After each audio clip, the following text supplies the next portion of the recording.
Okay, so when and where were you born? I was born in Warm Springs, Virginia on March 31st, 1931. And how was it for you growing up? It was good. Um, w- um, shoot. What?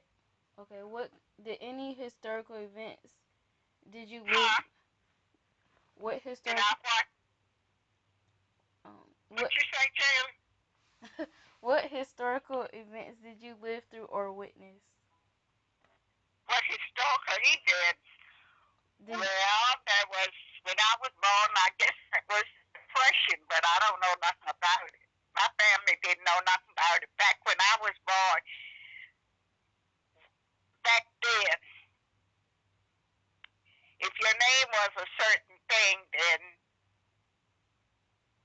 you didn't have, you know, like your name a certain thing, then you weren't considered as poor or whatnot. mhm. But I say we was poor. I don't know. Okay. So, can you tell me a little bit about your childhood? Yeah, well, it was four of us, two brothers and one sister. And we had a good childhood. My mother died when I was 2 weeks old, and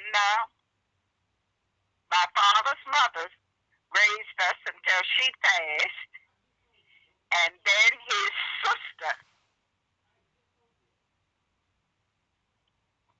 took over.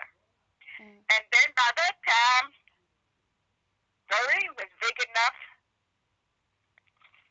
and Daddy raised us. He said he didn't want nobody, no other woman taking care of his children. Mhm. So we had a good childhood. As far as poverty or anything, we had everything everybody else had. I mean, more than what other people had. And uh,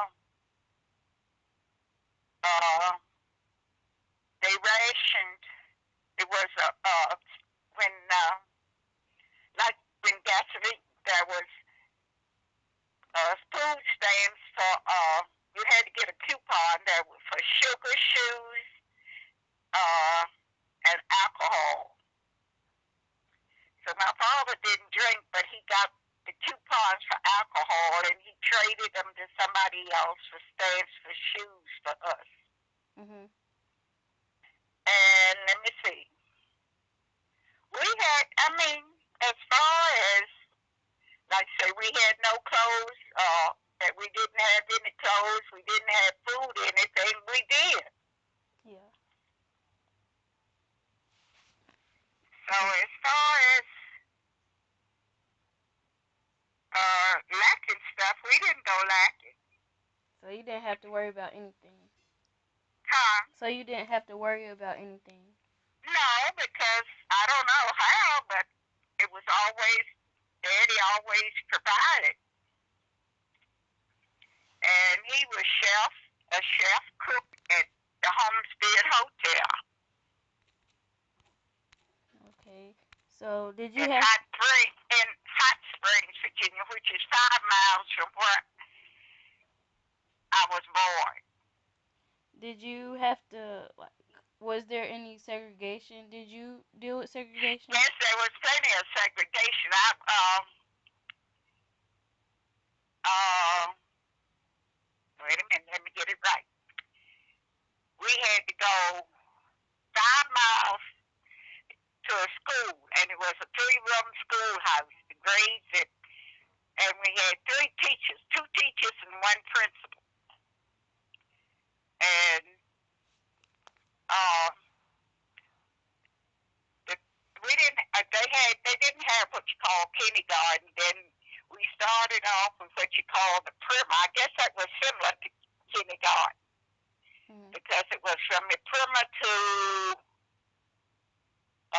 let me get it right, fourth grade in fifth grade in one room. In the middle room, it was from the sixth grade to the eighth grade, and then it was considered high school from 9, 10, and 11. It didn't have the 12th grade then. Okay. So. And we didn't have all these teachers and whatnot. We had to ride the bus. Okay. And then when they, then when got to after, let me see, my sister graduated from that school as valedictorian. Mm-hmm. So when I got to that, going to high school, they had closed that school and we had to ride 20 miles past all the white schools to get to a black school in a place in Covington, Virginia. Okay. Which was 20 miles going and 20 miles coming back. You left at dark and you came back at dark. Must have been a long bus ride. Huh? I said that must have been a long bus ride. Yes, it was. In bad weather, let me see, we had to walk about a half a mile to catch the bus. And then my two cousins started driving the bus. So they parked the bus in my grandfather's yard. That way the bus was right there. So when he came to get the bus, we got on the bus. And then after they had to go in service, my uncle started driving the bus, and the bus was still there. But that was a long ride. Yeah. So when did you meet when did you meet granddad? Let me see, 1952. Right? Yeah. Okay. So how did y'all meet? I went to work at the Greenbrier Hotel in White Springs, and he was already there working as a mailman for the hotel, same hotel. What's hotel name? Greenbrier Hotel in White Springs, West Virginia. Okay. Would you say times have changed much since you were growing up? Yes, because the value of money, the money had value then. It doesn't have that kind of value now. Because you could take a quarter and buy enough of candy to last you 2 weeks. Okay. And pennies were cheaper. Yeah. And they didn't have what you call what is this they have now? No, what is it when the welfare helps you? They didn't have welfare. They had what you call WPA, which gave the people that needed food, like food and stuff. But it was called WPA instead of social service or whatever we call it now. Okay, and but we didn't qualify because our name was Morrison.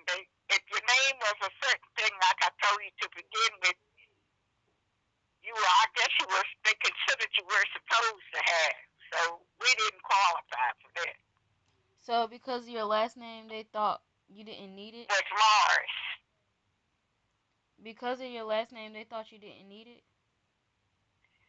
I guess you could say it like that. Okay, so last thing, do you have any advice for life that would help mine or the upcoming generation?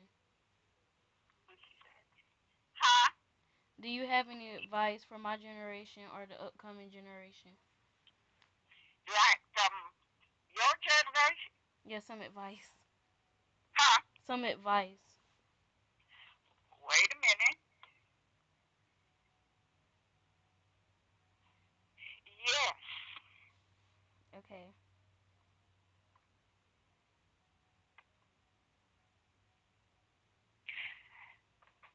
Yes, I do. And I would say, don't accept nobody for what people think, tell you what people are. You find out for yourself. The same thing with school. Okay. If you got the teachers some kids don't like, then you don't know. Don't take their word for it. Find out for yourself. And you get all the education you can because that's something nobody can take from you. Okay. And if you want to be something, you go for that. Don't let nobody pull you down because you can be whatever you want to be. Just put your mind and heart and everything into it. Okay. Okay? Okay. Thank you.